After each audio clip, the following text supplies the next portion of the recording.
कल हम लोगों ने अनुच्छेद 32 तक मौलिक अधिकार के बारे में पढ़ा था। आज हम लोगों ने अनुच्छेद 33, 34 और 35 के बारे में पढ़ेंगे।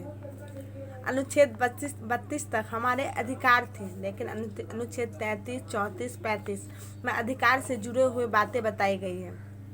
इसमें संसद क्या कर सकती है ये बताया गया। मैंने इसमें संसद को शक्ति है 3 अनुच्छेद के लिए निर्णय लेने का। अनुच्छेद 33, इसमें संसद को अधिकार दिया गया है कि वो सेना, सशस्त्र बल, खुफिया विभाग के कुछ काम करने वाले लोगों के लिए मौलिक अधिकार पर नियंत्रण लगा सके।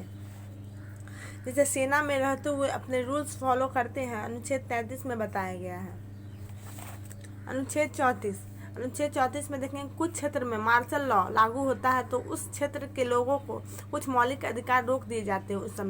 उस समय मार्शल लॉ जब लागू होता है तब कुछ मौलिक अधिकार रोक दिए जाते हैं। संसद को ये शक्ति है कि उस समय उसके मौलिक अधिकार पे रोक लगा दिया जाए।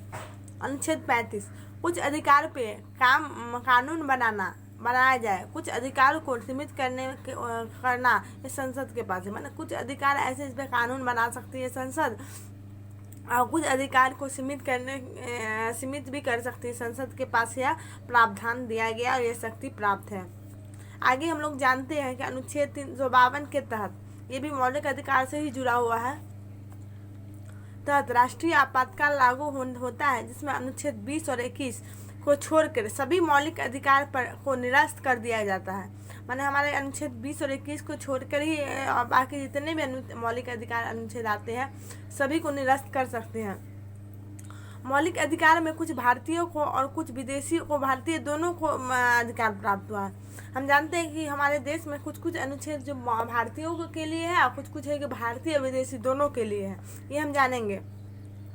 भारतीय नागरिकों को 15, 16, 19, 29 और 30 इसमें सिर्फ भारतीय लोगों के लिए ही अनुच्छेद है।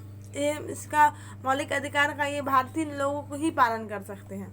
और विदेशी और भारतीय दोनों को 14, 20, 21 का 23, 24, 25 से 28 दोनों, ये सब विदेशी और भारतीय दोनों को ये मौलिक अधिकार प्राप्त है। आज हम लोगों ने मौलिक अधिकार पूरा पढ़ लिया। आगे चैप्टर नेक्स्ट वीडियो में पढ़ेंगे। Thank you so much. अगर किसी तरह का मिस्टेक हुआ होगा फ्रेंड्स तो सपोर्ट कीजिएगा।